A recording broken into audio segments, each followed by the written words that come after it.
مصر کی پہلی خاتون فرعون۔ قدیم مصری تہذیب نے اپنے ہم اثر تہذیبوں کے مقابلے میں خواتین کو طاقتور مرتبے پر دیکھا ہے۔ قدیم مصری معاشرے میں ان کی کئی اہم دیویاں بھی خواتین ہی تھیں۔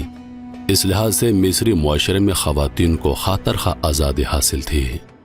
اس کی ایک مثال یہ بھی ہے کہ قدیم مصر پر حکومت کرنے والے فرعون میں سے 6 فرعون خواتین تھیں۔ ان کی تعداد میں کہیں کہیں اختلاف پایا جاتا ہے، کہیں ان کی تعداد 5، کہیں 6 اور کہیں پر 7 ملتی ہے۔ آج ہم اولین خاتون فرعون مصر کے بارے میں جانیں گے، جس کا نام تھا میرنیت۔ میرنیت کو قدیم مصری تاریخ ریکارڈ کے مطابق سب سے پہلی خاتون فرعون مصر ہونے کا اعزاز حاصل ہے۔ اس کے بارے میں یہ بھی ایک رائے ہے کہ یہ ملکہ بھی تھی اور قائم مقام بادشاہت کے فرائض بھی انجام دیتی تھی۔ یہ کنگ ڈین کی ماں، ڈیجیٹ کی بیوی، ڈیجر کی بیٹی اور پہلے فرعون نارمر کی پوتی تھی۔ میرنیت کے دریافت ہونے والے مقبرے کی مشابہت مصر کے پہلے شاہی خاندان کے فرعون کے مقبروں سے بہت نمایاں ہے، اور اس کے مقبرے سے کئی ایسی اشیاء بھی دریافت ہوئی ہیں جو بادشاہوں کے لیے مختص ہوتی تھیں۔ اس کے علاوہ مقبرے میں زیر زمین بڑے چیمبرز کمرے اور اس کے ملازمین کی قبریں بھی ملتی ہیں۔ مصریوں کے عقیدے کے مطابق بادشاہ کی موت کے وقت اس کے دفن کرنے کے ساتھ اس کے خادمین کو بھی دفن کیا جاتا تھا، تاکہ مرنے کے بعد کی زندگی میں یہی خادمین بادشاہ کی خدمت کریں۔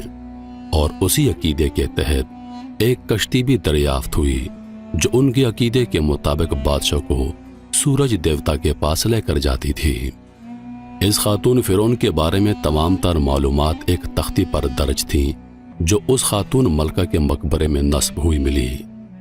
جیسا کہ پہلے بتایا گیا ہے کہ یہ خاتون فرعون ڈیجیٹ کی بیوی اور فرعون ڈین کی ماں تھی، اور اس کے بارے میں زیادہ تر محققین کی رائے بھی یہی تھی کہ یہ بذات خود بھی تاج و تخت کی حقدار رہی، اور کسی وقت میں اس نے بطور فرعون مصر پر حکومت بھی کی تھی، اور اسی بنا پر اس کو مصر پر حکومت کرنے والے پہلے خاندان کے بادشاہوں میں شامل کیا جاتا ہے، اور فرعونی مصر کی تاریخ میں پہلی خاتون فرعون بھی مانا جاتا ہے۔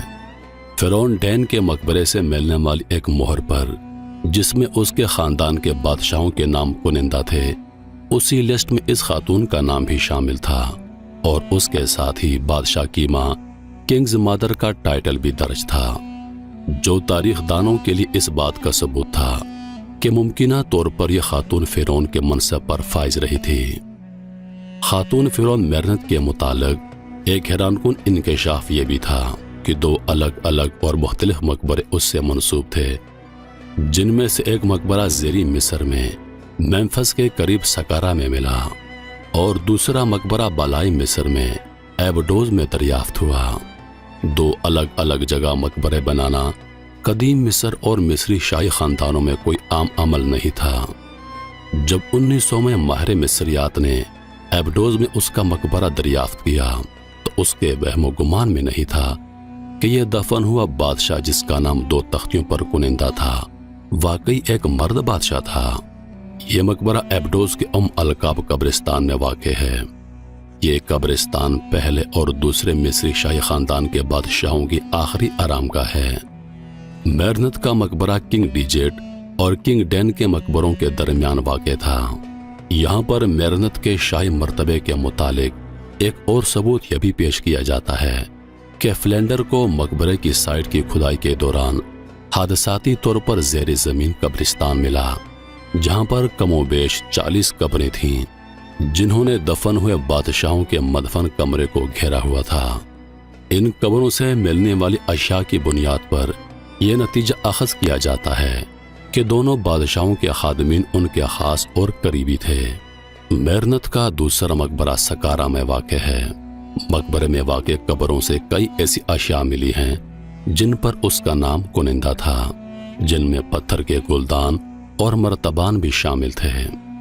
اس مقبرے سے ایسی علامتی اور تصویری شباہات دریافت کی گئی ہیں جن سے آرکیالوجسٹ کو یہ یقین ہو گیا تھا کہ انہوں نے بادشاہی کے مقبرے کی شناخت کی ہے۔ اس مقبرے کے ارد گرد کے علاقے کی دریافت اور تمام اشیاء کے علاوہ